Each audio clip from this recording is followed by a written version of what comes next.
तो दोस्तों आइए उसके आगे का देखते हैं। वो बीच में हमारा वीडियो बीच में रह गया था, तो अभी हम वहीं से ही कंटिन्यू करते हैं। कुछ प्रॉब्लम हो गया था। तो अब हम देख रहे थे कि भाई एक ये रेड वाला बच्चा हो सकता है जो कहेगा 2,3 पे मिथाइल है, और एक ये कह सकता है कि भाई 4,5 पे चमक रहा है मुझे।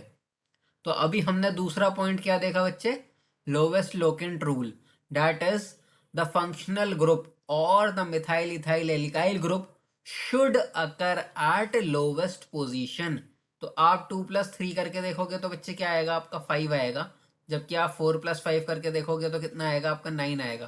तो इनमें से लो कौन है? कम कौन सा नंबर है इसमें से? भाई 5 इज लेस देन 9 ऑब्वियसली। तो आपका जो है ये 2,3 वाला यानी कि रेड वाला बच्चा जो है, ये वाला बच्चा तो ठीक है, और ये जो ब्लू वाले बच्चे ने नेमिंग करी है ये बेचारे ने गलत कर दी। इसका रूल गलत हो गया, ठीक है। तो ये एक बहुत इंपॉर्टेंट प्रोसीजर है हमारा। तो अब हम इसका नाम क्या देंगे बच्चे? 2,3। अगर दो मिथाइल हैं तो उसके लिए वर्ड आ जाता है बच्चे डाई मिथाइल। और मेन कार्बन की चेन कितने कार्बन की है उसका आप नाम लगा देंगे। यानी कि 6 कार्बन की है तो आप लगा देंगे हेक्सेन। ठीक है भाई। अभी एक और एग्जांपल देखते हैं ताकि ये बहुत ही अच्छे से समझ में आ जाए। तो आप ये दो रूल ध्यान से दोबारा से लिख लीजिए। Select the longest carbon chain and lowest locant rule. ठीक है बच्चे। चलिए अब हम देख रहे हैं आगे एक और एग्जांपल। चलिए अभी हम देखते हैं कुछ ऐसा सा एग्जांपल।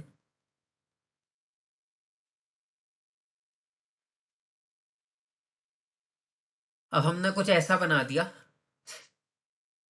ठीक है। तो अब आप इसमें फिर से हम जो है अलग अलग बच्चों की पर्सपेक्शन ले लेते हैं। इसने कहा 1 2 3 4 5 6 7। एक बच्चे ने कहा यार इसमें मज़ा नहीं आया, ये वाला देखो। 1 2 3 4 5 6। ठीक है। एक बच्चे ने कहा नहीं यार ये नहीं, नीचे से 1 2 3 तो ठीक है। यहाँ पे आप 4 लो, यहाँ पे आप 5 लो, यहाँ पे आप 6 लो। ठीक है। तो मुझे साफ साफ नजर आ रहा है कि सबसे लंबी कार्बन चेन तो बच्चे कितने की है? 7 की है। ठीक है। यानी कि कार्बन की चेन तो सबसे लंबी यही है। अब आप इसमें ये कंफ्यूज मत करिएगा कि ये थोड़ा सा एंगल पे बना दिया भाई मैंने। एंगल से कुछ मतलब नहीं है। थीटा एंगल अगर ऐसे आपको बुद्धू बनाने के लिए कुछ एंगल टेढ़ा वेढ़ा कर देते हैं, इससे कुछ मतलब नहीं होता। ठीक है ना। तो इससे कंफ्यूज मत होइएगा आप बिल्कुल। वैसे ये बोर्ड वाले देते नहीं जनरली, लेकिन मैं आपको थोड़ा एक्स्ट्रा सिखाने चाह रहा हूँ तो इसलिए मैंने आपको बताया। अब आप देखिए ग्रुप कौन सा आ रहा है। भाई ये वाला ग्रुप आ रहा है हमारा, है ना। अब सेकंड रूल, भाई फर्स्ट रूल तो हमने लगा लिया, क्या था? Select the longest carbon chain. Select the longest carbon chain. तो भाई आपकी सबसे बड़ी कार्बन चेन सेलेक्ट हो गई यानी 7 की। यानी कि उसका क्या नाम होता है? हेप्टेन। हाँ या ना। अब फर्स्ट रूल अगर आपने लगा लिया अच्छे से तो सेकंड रूल क्या कहता है? Lowest locant rule. यानी ये जो ग्रुप है, दिस ग्रुप, और इस ग्रुप को भी मैंने आपको बताया था ये क्या है बच्चे? इथाइल ग्रुप है। ठीक है ना। क्यों? क्योंकि यहाँ पे CH2 और H3 है। यानी ये C2H5 है। C2H5 का नाम होता है इथाइल। अब ये रेड वाले के हिसाब से कहाँ पे आ रहा है? 4 पे आ रहा है। एक बच्चे ने कहा यार जरा यहाँ से नेम देखे देखो, पर्पल से लिख रहा हूँ मैं। 1 2 3 4 5 6 7। अब आप कहीं से भी नेमिंग दे लो, ये ग्रुप जो है 4 पे आ रहा है। यानी कि चाहे तो रेड वाले बच्चे की आप मान लो, चाहे आप पर्पल वाले की मान लो, दोनों सेम ही कह रहे हैं कि भाई ये जो फंक्शनल ग्रुप आ रहा है ये 4 पे आ रहा है। यानी इसका नाम कितना हो जाएगा? 4 इथाइल हेप्टेन। ठीक है बच्चे, इस तरीके से आप नेम दे देंगे। This is the answer. चलिए एक और क्वेश्चन देखते हैं अभी हम। ठीक है। एक क्वेश्चन हमने बना लिया। Let me erase this. एक क्वेश्चन बनाते हैं हम और। भाई एक कार्बन बनाया मैंने, एक कार्बन बनाया, एक कार्बन बनाया, एक कार्बन बनाया, एक कार्बन बनाया, एक कार्बन बनाया, एक कार्बन बनाया, एक कार्बन, एक कार्बन, कुछ ऐसा बना लिया हमने। थोड़ा कॉम्प्लिकेटेड सा क्वेश्चन। तो अब देखते हैं इसमें कैसे कर सकते हैं आप।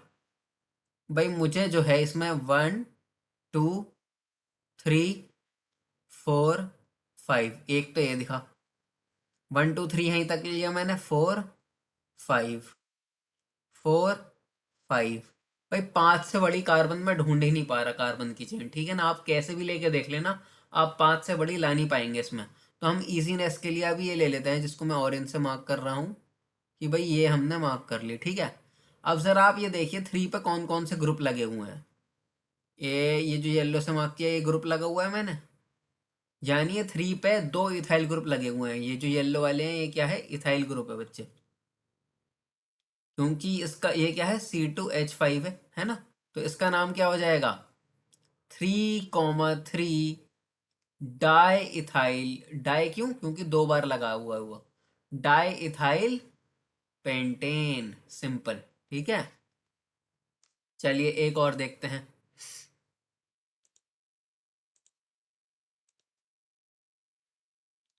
किसी ने आपसे कहा कि भाई ऐसा बना हुआ है भाई, ठीक है। एक स्ट्रक्चर किसी ने ये बना के दिया, एक बना के दिया, ये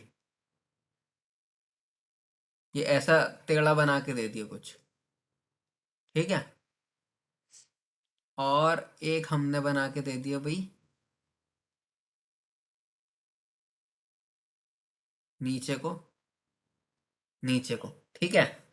तो अब इसका नेमिंग कन्वेंशन देखते हैं बच्चे। इसमें भाई 4 से ज्यादा आप ला नहीं पाएंगे, आप कुछ भी कर लेना, 1 2 3 4, 1 2 3 4, ठीक है। अब आप देखिए जो मिथाइल ग्रुप आ रहे हैं, ये नीचे वाले बच्चे के हिसाब से भी 2,3 पे आ रहे हैं, ऊपर वाले के हिसाब से भी 2,3 पे आ रहे हैं। तो बहुत ही सिंपल हो गया, यानी 2,3 डाई मिथाइल ब्यूटेन। ब्यूटेन क्यों, क्योंकि 4 की कार्बन की चेन है, सिंपल। ये भाई सीधी की सीधी कार्बन चेन है, ऐसे घुमाने से कुछ नहीं हो जाता। यानी इसका सिंपल क्या नाम होगा, हेक्सेन, क्योंकि 6 कार्बन है।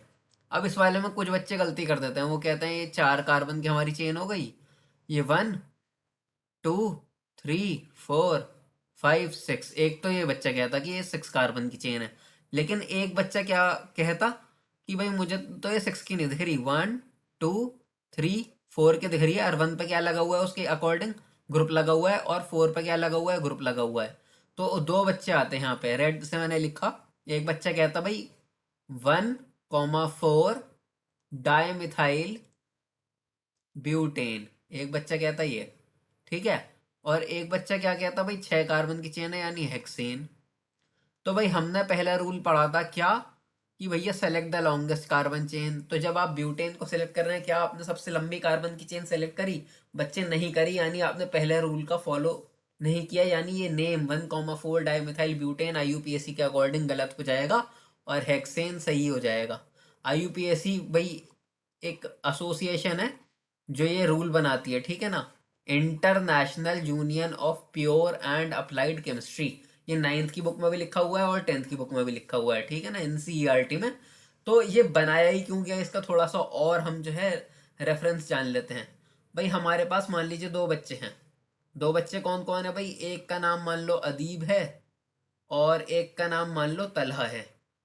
अब तलहा और अदीब बड़े होके साइंटिस्ट बन गए, ये तो भैया चले गए ऑस्ट्रेलिया, और ये चले गए मान लो US, ठीक है। अब ये दोनों अगर चले गए, और ये थे इंडिया के, ये साइंटिस्ट बन के बड़े होके भैया 2 अलग अलग कंट्री में सेटल हो गए। अब तला और अदीब को करनी थी बातचीत कुछ, ये एक कंपाउंड में काम कर रहे थे, ये केमिस्ट बन गए थे बड़े साइंटिस्ट। अब इनको बात करनी थी, एक बड़ा सा ऐसे कुछ हमने यहाँ पे कंपाउंड बना दिया अजीब सा, ठीक है, बहुत बड़ा सा कंपाउंड है ये, अभी के लेवल पे मान लीजिए आपके समझ में भी नहीं आ रहा। तो अब तलहा और अगर अदीब को बात करनी है केमिस्ट्री के टर्म्स में, तो भाई इसका कुछ नाम होना चाहिए, एक एसोसिएशन है वो IUPAC, जिसने इनका नाम बता रखा है कि अगर इस तरीके के कंपाउंड होंगे तो इसका नाम ये, अगर ये होगा तो इसका नाम ये, अगर ये होगा तो इसका नाम ये, ठीक है।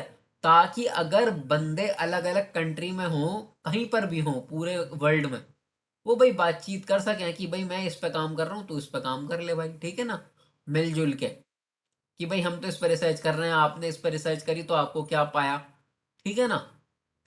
तो इस वजह से जो है इसका रियल लाइफ में यूज होता है। या थोड़ा सा और बता देते हैं आपको, भाई मेडिसिन आपने देखी होगी, डॉक्टर को तो भाई मेडिसिन का सॉल्ट पता होता है, ठीक है ना, जैसे एमोक्सिसिलिन लिख दे, एमॉक्स लिख दी किसी डॉक्टर ने, एमॉक्स 625 mg, तो उसको पता होता है कि इसमें 500 मिलीग्राम एमॉक्सिसिलिन है, 125 पोटेशियम क्लेवेनेट। ठीक है ना, ये थोड़ा सा मैं बायो की टर्म्स और जो है डॉक्टर की टर्म्स मैंने यूज कर ली। तो भाई अब जो है ये एक एंटीबायोटिक होती है, थोड़ा आपके नॉलेज के लिए अगर बता दें हम, है ना, ब्रॉड स्पेक्ट्रम एंटीबायोटिक है ये एमॉक्सिसिलिन। आपने एमॉक्स या मॉक्स के नाम से दवाई देखी होगी, तो ये वो है। खैर मैं किसी को ये रिकमेंड नहीं कर रहा हूँ या कुछ भी नहीं, आप प्रिस्क्रिप्शन से देख कर लीजिएगा, डॉक्टर जो बताए वो लीजिएगा। मैं तो एक जनरल डॉक्टर की भाषा में ये बताना चाह रहा हूँ कि भाई डॉक्टरों को पता है, अगर वो चाहे तो अब वो यूएस में प्रैक्टिस करने चले जाए, चाहे जो है अब वो किसी और कंट्री में चले जाए, चाहे वो आपका ऑस्ट्रेलिया में चले जाए, चाहे वो सऊदी चले जाए, कहीं पे भी चले जाए, भाई उसे तो सॉल्ट पता है, वो तो सॉल्ट लिख के दे देगा और जो है उससे वहाँ वो उसको पता पड़ जाएगा, या उसने लोकल मेडिकल स्टोर को वो समझ लेगा कि भाई यहाँ पे इस नाम से चलता है ये सॉल्ट। ठीक है ना, तो ये इसका रियल लाइफ एप्लीकेशन है। चलो ये इधर उधर की बातें हमने काफी कर ली, अभी के लिए हम रखते हैं इतना ही। ओके जी, बाय।